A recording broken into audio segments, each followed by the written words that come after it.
안녕하세요 여러분, 성공합시다.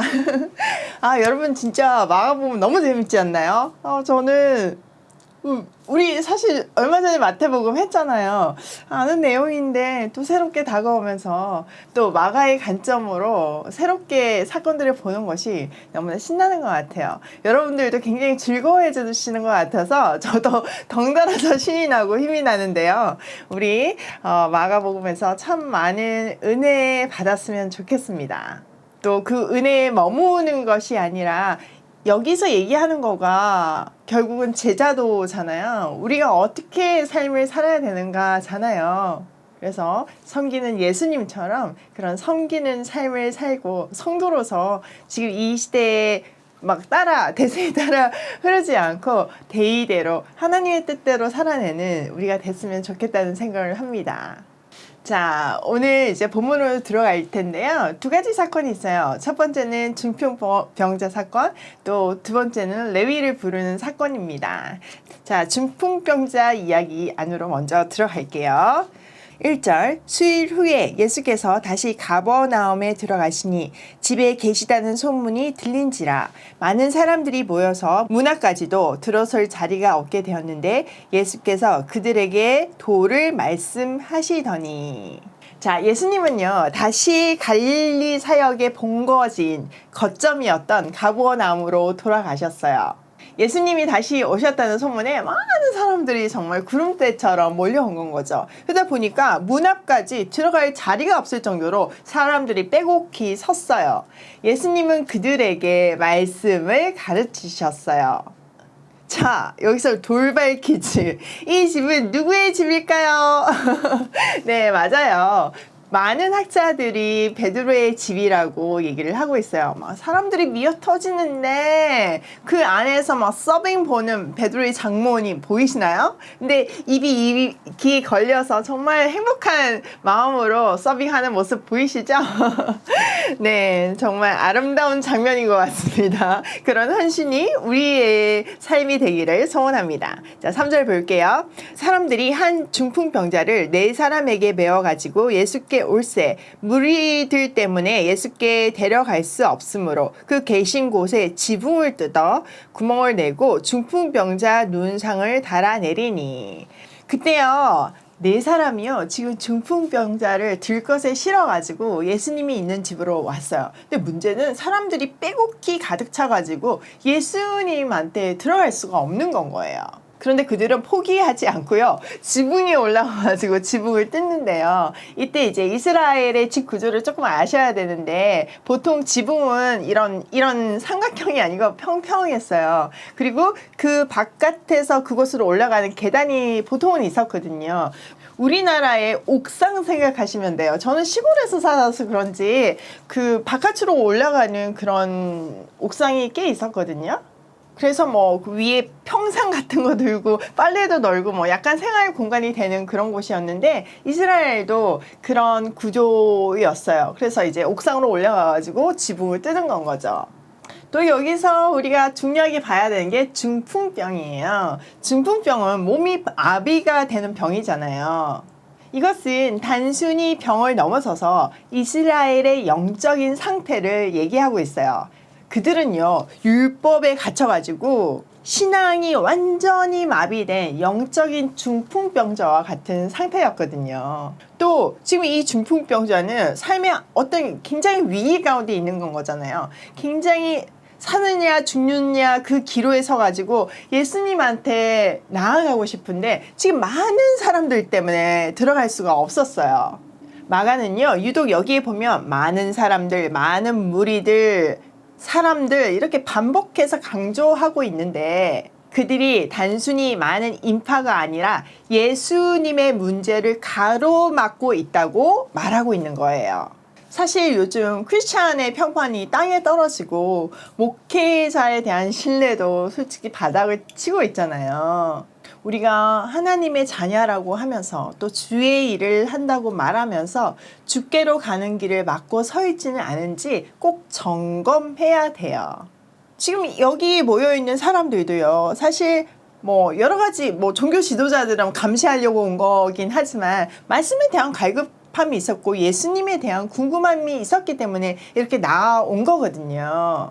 그들은 구원을 얻으려고 열심히 율법을 지켰어요. 그런데 그 종교 행위에만 머무르고 영적으로는 마비되어서 참 신앙인이 되지 못했던 거예요. 특히 종교 지도자들이 그들의 걸림돌이 되었고 그 잘못된 목자를 따라가는 양떼도 결국 잘못된 길로 인도되고 있었던 건 거죠. 그러니까 이런 영적인 마비 상태, 중풍병자와 같은 상태가 이스라엘의 상태였던 거예요. 자, 그 다음 이제 예수님의 반응을 볼게요. 예수께서 그들의 믿음을 보시고 중풍병자에게 이르되 작은 자야 내 죄 사함을 받았느니라 하시니. 자, 여기에 보면 예수님은요 그들의 믿음을 보시고 중풍병자를 낫게 해주세요. 또 이때 낫게 해줄 때 그냥 너는 나았다가 아니라 내 죄가 용서받았다고 말씀하세요. 자, 우리는 이 두 가지 포인트를 다 봐야 되는데요. 첫 번째, 그들의 믿음을 보시고 여기서 그들은 그 중풍병자를 메고 온 네 사람의 믿음을 봤다는 건 거예요. 자, 예수님은 마음을 깨뜨려 보시는 분이시잖아요. 그러니까 그들의 믿음의 상태를 정확히 깨뜨려 보셨다는 얘기예요. 근데 그들의 믿음의 상태는요, 예수가 그리스도라는 믿음이다기보다는 이미 예수님한테서 중풍병자가 많은 나음을 받은 사례들이 있었어요. 근데 보니까 뭐 이 사람은 더 이상 자기네들이 뭐 의학으로나 어떤 다시 일어날 소망이 없는 건 거죠. 그러니까 마지막 최후의 방법으로 예수님께 데리고 온 건 거예요. 이 사람을 살리겠다는 절박함으로 나왔는데 예수님은 그것을 보시고 제사함을 해주셨다는 거죠. 자, 병이 나았다가 아니라 제사함을 받았다고 말씀하세요. 이 말 자체가 지금 이 중풍병이 이스라엘의 영적인 상태임을 증가하는 건 거죠. 하나님의 말씀은 우리에게 생명과 자유함을 주는 것이 너무나 당연한데 당시 이스라엘 사람들은 오히려 영적으로 그 말씀이 마비를 시켜가지고 율법 정말 뭐 디테일한 것까지 안 지키면 안 된다는 그 종교 지도자들의 잘못된 가르침 때문에 그게 엄청난 무거운 짐이 된 건 거잖아요. 그러니까 예수님이 무거운 짐진 자들아 다 내게로 오라 이렇게 얘기하셨잖아요. 또 더 나아가서 질병은 사실 죄의 결과예요. 죄로 인해서 죽게 되었는데 질병이라는 것은 사실 죽음의 그림자잖아요. 근데 그 병만 고쳐준 게 아니라 그 원인이 되는 죄를 사함으로 해서 영과 육의 전인적인 구원을 해주셨다는 말씀이세요. 자, 이 놀라운 광경에 대한 사람들의 반응을 한번 볼게요. 먼저 6절. 어떤 서기관들이 거기 앉아서 마음에 생각하기를 이 사람이 어찌 이렇게 말하는가 신성 모독죄로다 오직 하나님 한 분 외에는 누가 능히 죄를 사하겠느냐. 자, 여기에 보면 서기관들이라고 되어 있지만 다른 복음서에 보면 바리새인들도 있었어요. 그러니까 종교 지도자들이 지금 감시를 하려고 유대에서부터 파견받아서 이까지 온 건 거죠. 그들은 이 놀라운 광경, 어떻게 보면 사람이 죽어가다가 살아나는 광경이잖아요. 거기에 대한 경이로움 대신에 마음속으로 저거 신성 모독인데? 이렇게 비난하고 있었어요. 사실 제사함이라는 영역은요 하나님만이 할 수 있는 영역이거든요. 그러니까 당연히 그들 입장에서는 이거는 신성 모독죄인 건 거죠.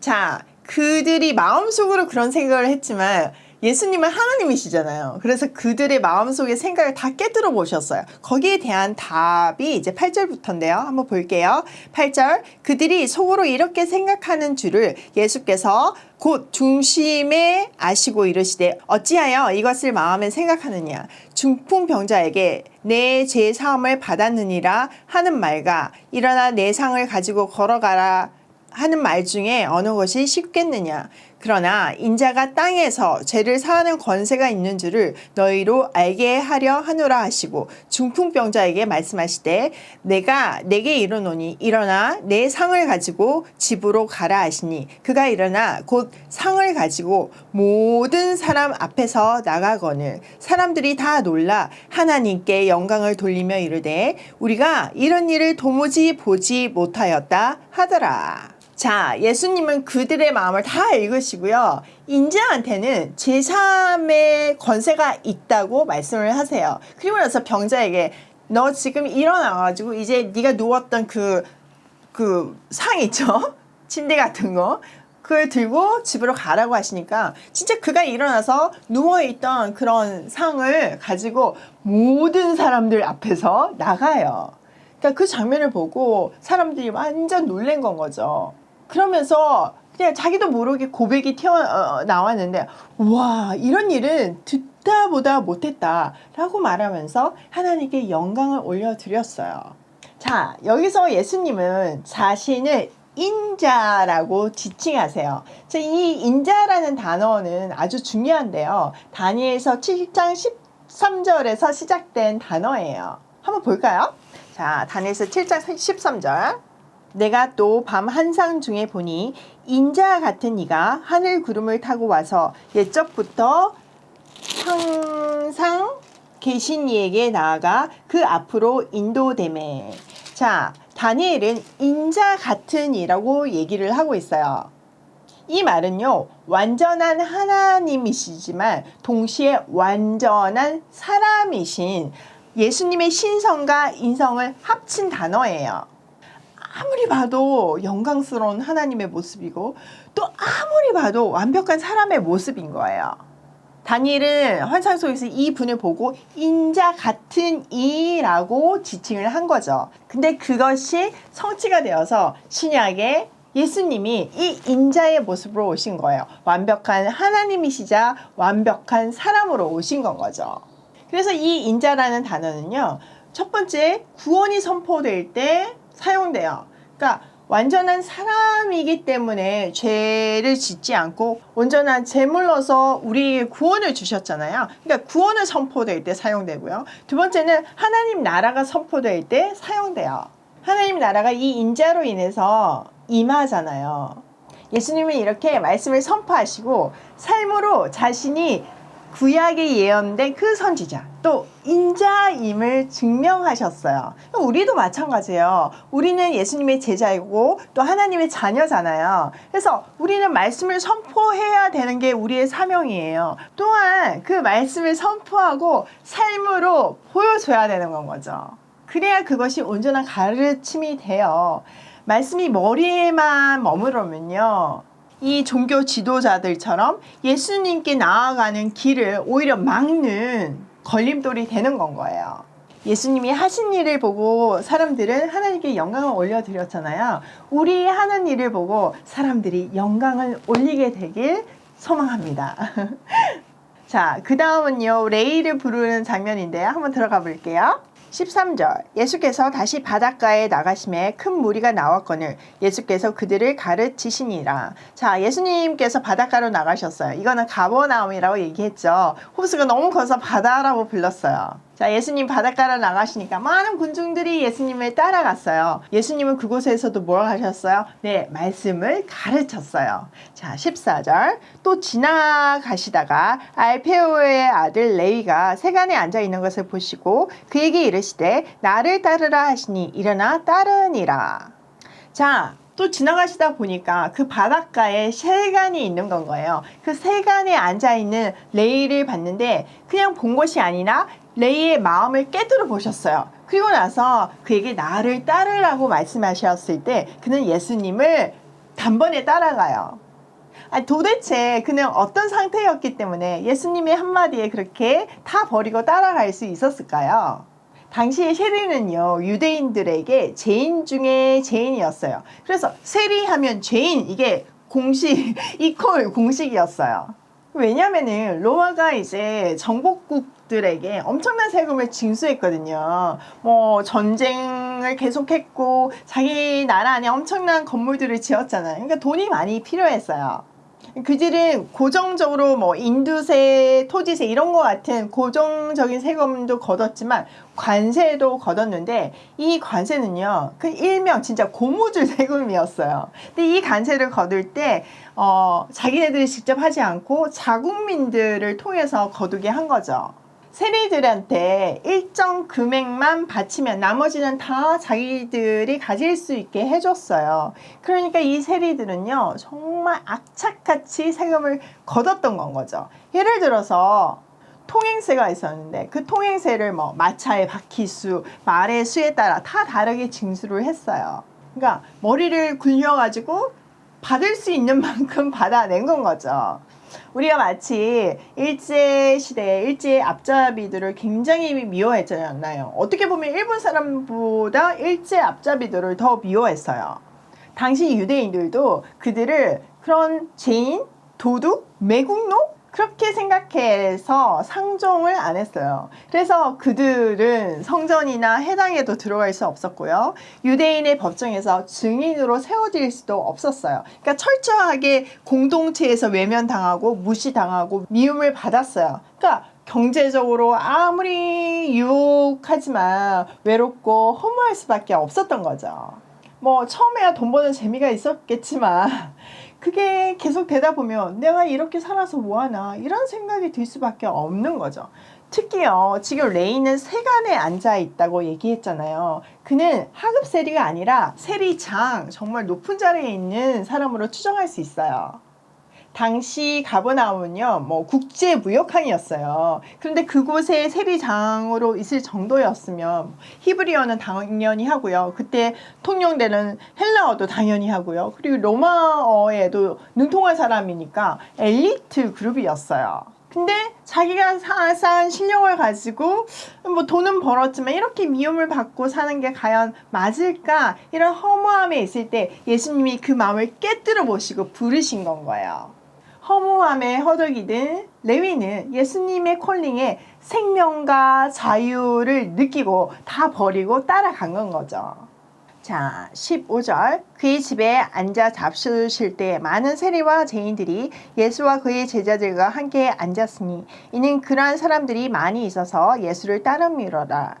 바리새인의 서기관들이 예수께 죄인 및 세리들과 함께 잡수시는 것을 보고 그의 제자들에게 이르되 어찌하여 세리 및 죄인들과 함께 먹는가? 예수께서 들으시고 그들에게 이르시되 건강한 자에게는 의사가 쓸데없고 병든 자에게라야 쓸데있느니라. 나는 의인을 부르러 온 것이 아니요 죄인을 부르러 왔노라 하시니라. 자, 이제 세리를 부르시고 이제 세리 집에서 동료 세리들과 함께 식사를 하게 된 거죠. 그러니까 세리장이 그 정도 마음이었으니까 같이 일하던 세리들도 동일한 마음이었을 거예요. 그러니까 그 예수님의 생명의 말씀에 정말 자유함을 얻고자 나아온 거예요. 사람답게 살고자 나아온 거죠.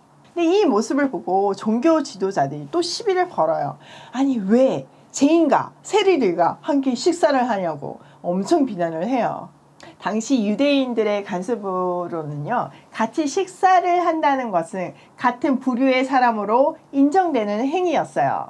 그래서 사람들은요, 자기들보다 높은 지위의 사람하고 식사하기를 원했고 적어도 자기랑 같은 부류의 사람들만 식사를 했어요. 그러니까 죄인들하고 식사를 한다는 거는 거의 있을 수가 없고 엄청 꺼리는 일이었죠. 근데 예수님께서 죄인들과 세리들과 함께 식사를 하신 거죠.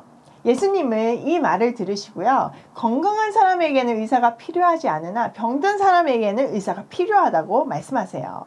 이 말은요, 당시의 격언이었던 걸로 추정이 돼요. 유대인들은요, 자기네들이 율법을 철저히 지키고 있기 때문에 하나님 앞에서 굉장히 건강한 사람이라고 생각을 했어요. 그러니 병든 자는 죄인이라고 말할 수 있는 거죠. 근데 예수님께서는 그 병든 자에게 의사가 필요하다고 말씀하시는 거죠. 그러니까 자기가 죄인임을 깨닫고 은혜를 구하는 사람은 의사에게 나음을 받을 수 있다는 거죠. 의사, 예수님이 은혜를 주시겠다는 건 거예요. 결국 이거는 진짜 병자인 종교 지도자들을 풍자한 말씀이세요. 그리고 나는 의인을 부르러 온 것이 아니라 죄인을 부르러 왔다 이렇게 말씀하시잖아요. 스스로 의인이라고 생각하는 그들이 참 안타까운 건 거예요. 우리는 병이 있는 것을 알 때 그 병에 합당한 약도 먹고 치료를 받아요. 그러니까 병이 있는 것을 아는 것이 굉장히 중요해요. 일찍 그걸 발견하는 게 은혜잖아요. 특히 뭐 어려운 병일수록 일찍 발견하는 것이 생존율에 엄청난 큰 영향을 미치잖아요. 그러니까 우리가 죄인인 것을 아는 것, 스스로 병자인 것을 아는 것, 약이 필요하고 은혜가 필요한 것을 아는 것. 이게 은혜이고 그게 예수님이 주시는 참 자유와 생명을 얻을 수 있는 시작이에요. 하나님을 바로 안다는 것이 얼마나 중요한지 다시 한번 깨닫게 되는 본문이에요. 자, 오늘은 첫 번째, 절대로 주님께 나아가는데 방해되는 걸림돌 되지 않기. 이게 굉장히 중요한 포인트고요. 또 두 번째는 의인인 줄 착각하고 살지 말기가 오늘의 적용 포인트예요. 저는 오늘 이 세리를 부른 장면에서 참 많은 것이 공감이 됐어요. 저도 뭐 세상적으로 정말 다 가진 상태에서 그런 상태에서도 공허함이 오더라고요. 저는 사실 주위 사람들한테 미움받는 사람은 아니었거든요. 정말 뭐 잘 지내고 전 베푸는 거 좋아하니까 정말 친구들도 많았고 다 칭찬만 해주고 예뻐해주고 사랑을 정말 많이 받는 그런 삶을 살았어요. 그런데도 공허함이 오더라고요. 그게 사람의 인생이더라고요. 그러니까 하나님 말고는 채워지지 않는 그런 영역이 사람한테는 있는 건 거예요. 그 자리에 하나님이 채워졌을 때 이제 제 삶이 비로소 바로 되기 시작했어요. 참 자유와 참 행복과 참 생명이 무엇인지를 알고 누리는 삶을 살게 됐어요. 참 그거를 깨달을 수 있었다는 것이 너무나 큰 감격으로 오는 새벽이었어요. 여러분들도 오늘 그 불러주신 감격을 되새겨보면 어떻게 살아야 될지 또 나에게 걸림돌이 되는 어떤 그런 요소들이 있으면 그것을 제거해 달라고 은혜를 구하는 하루가 됐으면 좋겠어요. 오늘도 하나님이 기뻐하시는 걸림돌이 아닌 디딤돌이 되는 하루로 고고싱해요.